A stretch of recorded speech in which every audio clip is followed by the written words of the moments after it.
Because I knew if he had the same attitude with me, with the police, they was taking him to jail.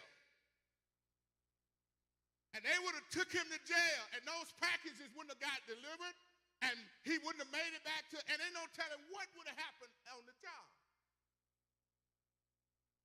But I saw something because I had been molded. Now, if I hadn't been a Christian, hadn't been molded to do what I'm doing, even though I'm still not afraid of challenge, then it would have escalated into something else. So here's what I'm saying to each of you. Sometimes you're going to have a challenge, but you got to allow God to develop you. And that development comes through your prayer life. And because my character had been built, I knew how to handle the situation. Got to understand that our God is a God who can bring you out. He'll bring you out better than when you went in. Because he knows how to shift you. And I believe because of the shift in my life was the reason why I was able to handle it the way I did. So you got to understand, you never know what God is molding you for. You never know what's going to take place in the next hour. You never know what's going to take place in the next day. So you have to allow God to mold you. You have to allow him to shape you in the form that he needs to shape you in. Got about 10 minutes now. Let me see, can I deal with the text? In the text, David is dealing with a situation, and the only way he can describe it is that it was like a hollow pit. David knows what it likes to feel hopeless and helpless at the same time. Life sometimes push you to a place where you pray like you never prayed before. And then there are times when there's no other choice but to cry out to God. The time we're living in today, it'll force you to pray. But you got to know that he'll hear you and deliver you. No matter what situation you're in, you got to know God will hear you. But not only will he hear you, he'll deliver you.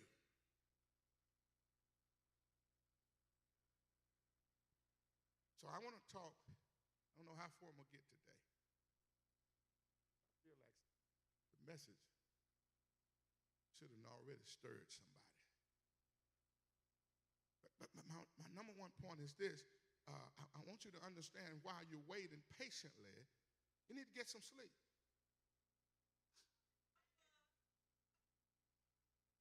And the reason why you need to get some sleep because your faith is awake. While you're waiting patiently, get some sleep. Because your faith is wide awake.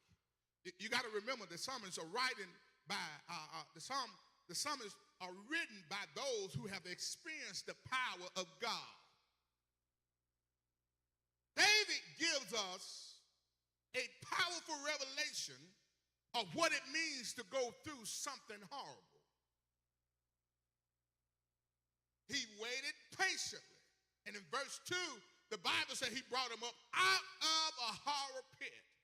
So what David is saying that he was in a dark place and God picked him up and set his feet up on a rock. Then he established his going, meaning God ordered his step. Sometimes God can't order our step because we're in too big of a hurry.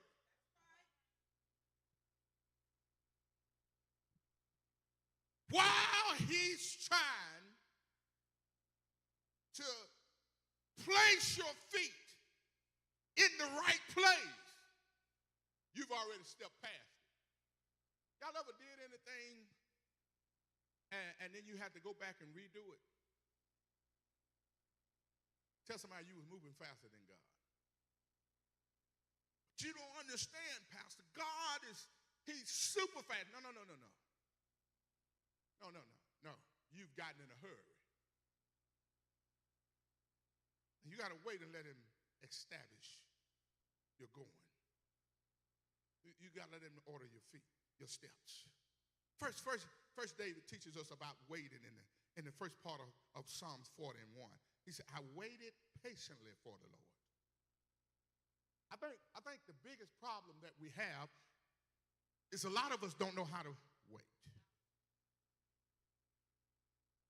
See, because there's a right way to wait. And then there are many people who are waiting on God, but the truth is they're not waiting correctly. David says that he is waiting patiently. And to wait patiently means without worry. Not panicking about any circumstance. Not to worry. If you're worried about it, you ain't waiting. You're trying to work it.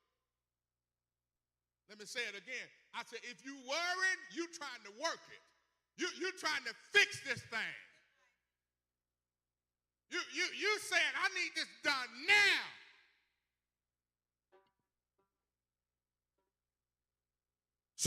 So waiting patiently means you can get some sleep because you know your faith is wide awake. There's something to be said about being patient, especially during this time. Especially in this season. If you're going to shift into the season that God wants you in, then you got to know how to be patient. Because in this day and time, we live in a microwave society. As I was preparing and meditating on this sermon, see, I do stuff different from everybody else. Some folks, they have to lock themselves down when they study. That ain't the way I prepare. I'm preparing all the time. So I had an event last night that I had to go to with my brothers. And as I was on my way back, I ran into some issues. Then my wife asked me to go pick her up some chicken. Sound like a preacher, don't it? So I went, and as I walked into place, I'm meditating and I'm walking into place, and the Lord allows me to begin to see stuff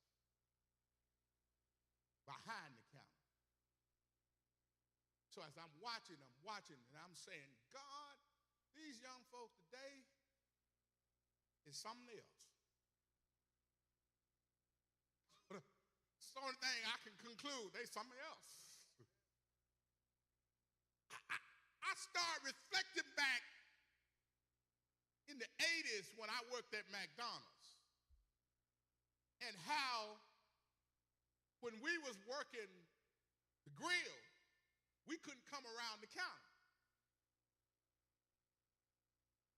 I wish I had another McDonald's worker in here. We couldn't come unless we was bringing the food as far as the apple pies. Now you put the burgers up on the top, but you had to get permission to come around front because we wasn't dressed like them.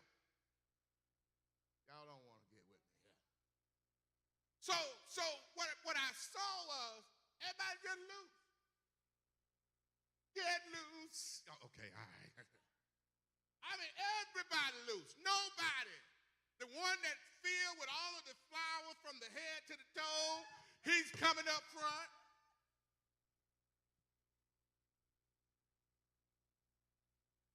One that still got, you know how they mix the flour and put the chicken down in there and it still be stuck on your finger? They up front.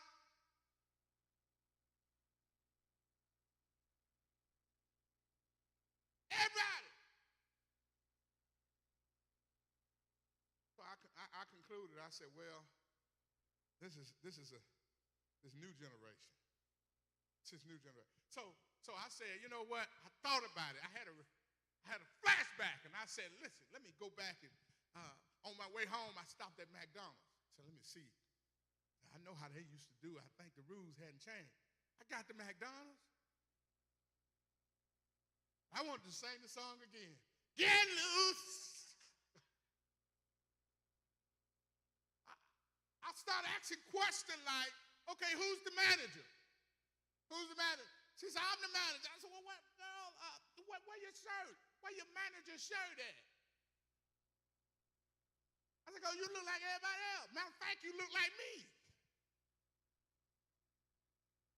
Then they were just walking and talking and everybody, they were so loud in the back until the girl that was taking my order couldn't hear me.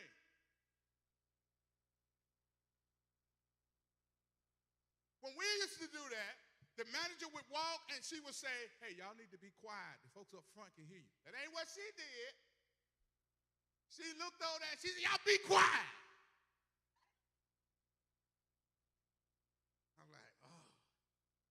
And I'm gathering all this, and then guy walked up to me and he said, now listen, it's not the same person that took my order. The guy walked up to me, Brother Wayne, he said, listen, I know you ordered some apple pie, but I want you to have some fresh one. You understand, man? I want you to have some fresh one. I said, yes, sir, I understand, man. I want some fresh one. I want some fresh one. And I'm like, wow. I got to thinking. And I said, y'all got a fish sandwich? She said, yeah. So the fish sandwich came before the apple pie, because I guess the fish sandwich wasn't fresh.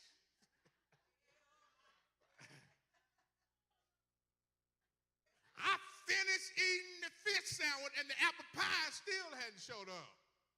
I said, well, at least they fresh. Here's what I'm saying. I saw that in the restaurant. But as I was coming home, I was reflecting on the church. I know that there's a shift that will take place. But everybody ought not be fancy free and loose. There's still got to be order. There's still got to be a time when you let God order your steps. We can never get so far over the hill until we forget about how we got there. And so here's the deal. Here's what have happened. We live in a microwave society. And because of modern technology, almost anything that you need is just at your fingertip. It's at your fingertip. You can order food, pick it up on the curbside, go through the drive-thru, or you can have it delivered at the house. Because your food is just at your fingertip.